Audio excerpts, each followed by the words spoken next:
കന്യാകുമാരിയിൽ റോഡ് ഷോയുടെ ഭാഗമായി സൈക്കിൾ ചവിട്ടി നീങ്ങുകയായിരുന്നു വിജയ്. ഇതിനിടയിൽ ജനക്കൂട്ടത്തിനിടയിൽ നിന്നും ഒരാൾ ഒരു ഫ്ലവർ ബോള് വിജയുടെ അടുത്തേക്ക് എറിഞ്ഞു.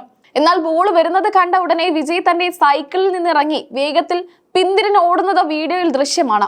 സുരക്ഷാ ഉദ്യോഗസ്ഥർ പെട്ടെന്ന് തന്നെ താരത്തിന് ചുറ്റും സുരക്ഷാ വലയം തീർക്കുകയും വിജയ് വേഗത്തിൽ തന്റെ കാരവാനിലേക്ക് കയറുകയും ചെയ്തു. സോഷ്യൽ മീഡിയയിൽ ഈ ദൃശ്യങ്ങൾ വ്യാപകമായി പ്രചരിച്ചതോടെ വലിയ തോതിലുള്ള പരിഹാസമാണ് രാഷ്ട്രീയ എതിരാളികൾ ഉയർത്തുന്നത്. പൂപ്പന്ത് വരുന്നത് കണ്ട് അത് ബോംബാണെന്ന് കരുതിയാണോ തമിഴകത്തെ ദളപതി പേടിച്ചോടിയതെന്നാണ് പ്രധാന പരിഹാസം.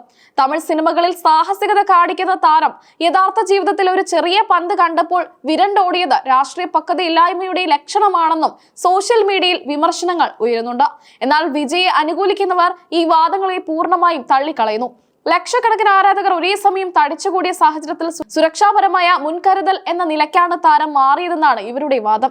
വൻ ജനക്കൂട്ടം നിയന്ത്രണം വിട്ട് അടുത്തേക്ക് വരുമ്പോൾ സ്വാഭാവികമായും സുരക്ഷാ ഉദ്യോഗസ്ഥരുടെ നിർദ്ദേശപ്രകാരമാണ് അദ്ദേഹം കാരവാനിലേക്ക് നീങ്ങിയതെന്നും അവർ വ്യക്തമാക്കുന്നു. വീഡിയോ വിവാദം പുകയുമ്പോഴും രാഷ്ട്രീയമായി ശക്തമായ ചുവടുവെപ്പുകളാണ് വിജയ് കന്യാകുമാരിയിൽ നടത്തിയത്. തമിഴ്നാട്ടിലെ DMK സർക്കാരിനെതിരെ രൂക്ഷമായ ആരോപണങ്ങളാണ് അദ്ദേഹം ഉന്നയിച്ചത്. അഴിമതി സംസ്ഥാനത്ത് മുകൾ തട്ട് മുതൽ താഴെ തട്ട് വരെ വ്യാപിപ്പിച്ചിരിക്കുകയാണെന്നും ജനങ്ങൾ സർക്കാർ സേവനങ്ങൾക്കായി ഓഫീസുകൾ കയറിയിറങ്ങി വലയുകയാണെന്നും വിജയ് കുറ്റപ്പെടുത്തി. താൻ അധികാരത്തിലെത്തിയാൽ വിപ്ലവകരമായ മാറ്റങ്ങൾ കൊണ്ടുവരുമെന്ന് വിജയ് പ്രഖ്യാപിച്ചു. സർക്കാർ സേവനങ്ങൾ ജനങ്ങളുടെ വീട്ടുപടിക്കൽ നേരിട്ടെത്തിക്കുന്ന സംവിധാനം നിലവിൽ വരുത്തും. ഓരോ പൗരനും പ്രത്യേക ഐഡന്റിറ്റി കാർഡ് നൽകുമെന്നും അതിലൂടെ ഇടനിലക്കാരില്ലാതെ ആനുകൂല്യങ്ങൾ നേരിട്ട് ജനങ്ങളിലേക്ക് എത്തുമെന്ന് ഉറപ്പാക്കുമെന്നും അദ്ദേഹം കൂട്ടിച്ചേർത്തു. നേരത്തെ നിശ്ചയിച്ചിരുന്ന പൊതുയോഗങ്ങളും കടലൂരിലെ റോഡ് ഷോയും TVK റദ്ദാക്കിയിരുന്നു. ഇതോടെ വിജയ് പ്രചാരണത്തിൽ നിന്ന് ഇടവേള എടുക്കുകയാണെന്ന് DMK പരിഹസിച്ചിരുന്നു. ഇതിന് മറുപടി എന്നോണം കന്യാകുമാരിയിൽ വൻ ജനസാഗരത്തെ സാക്ഷി നിർത്തിയാണ് വിജയ് തന്റെ ശക്തി പ്രകടനം നടത്തിയത്. ഈ ജനപങ്കാളിത്തം രാഷ്ട്രീയ എതിരാളികളെ വിരളി പിടിപ്പിച്ചിരിക്കുകയാണെന്ന് TVK പ്രവർത്തകർ പറയുന്നു. ഉച്ചകഴിഞ്ഞ് 3 മണി മുതൽ രാത്രി 8 മണി വരെ 6 നിയമസഭാ മണ്ഡലങ്ങളിലായി പര്യടനം നടത്താനാണ് വിജയ്ക്ക് അനുമതി ലഭിച്ചിരുന്നത്.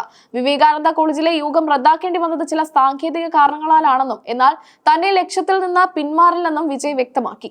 പ്രചാരണ പരിപാടികൾ വെട്ടിച്ചുരുക്കുന്നത് താരം തളരുന്നു എന്നതിന്റെ സൂചനയാണെന്ന് എതിരാളികൾ ആരോപിക്കുമ്പോഴും ജനങ്ങൾക്കിടയിലേക്ക് ഇറങ്ങിച്ചെല്ലാനാണ് വിജയ് ശ്രമിക്കുന്നത്.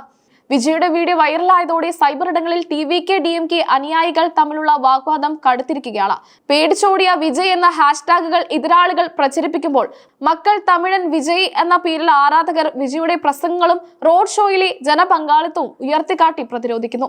സംഭവത്തിന് പിന്നാലെ വിജയുടെ സുരക്ഷാ ക്രമീകരണങ്ങൾ കൂടുതൽ ശക്തമാക്കിയിട്ടുണ്ട്. വൻ ജനക്കൂട്ടത്തിനിടയിൽ റോഡ് ഷോ നടത്തുമ്പോൾ ഇത്തരം അപ്രതീക്ഷിത സംഭവങ്ങൾ ഒഴിവാക്കാൻ കൂടുതൽ വോളണ്ടിയർമാരെ നിയമിക്കാനാണ് പാർട്ടി തീരുമാനം. സൈക്കിൾ പര്യടനം ഉൾപ്പെടെയുള്ള പരിപാടികൾ ഇനി മുതൽ കൂടുതൽ നിയന്ത്രണങ്ങളോടെ മാത്രമേ നടത്തുകയുള്ളൂ എന്നും റിപ്പോർട്ടുകളുണ്ട്. സിനിമയിൽ നിന്ന് രാഷ്ട്രീയത്തിലേക്ക് ചുവടുവെച്ച വിജയെ സംബന്ധിച്ചിടത്തോളം ഓരോ നീക്കവും നിരീക്ഷണത്തിലാണ്. കന്യാകുമാരിയിലെ റോഡ് ഷോയും അതിനിടയിൽ ഉണ്ടായ വീഡിയോ വിവാദവും തമിഴ് രാഷ്ട്രീയത്തിലെ മാറുന്ന സമവാക്യങ്ങളെയാണ് സൂചിപ്പിക്കുന്നത്. വരാനിരിക്കുന്ന തിരഞ്ഞെടുപ്പിൽ DMK-ക്കും AIADMK-ക്കും വിജയ് എത്രത്തോളം വെല്ലുവിളിയാകുമെന്നാണ് രാഷ്ട്രീയ കേരളം ഉറ്റുനോക്കുന്നത്.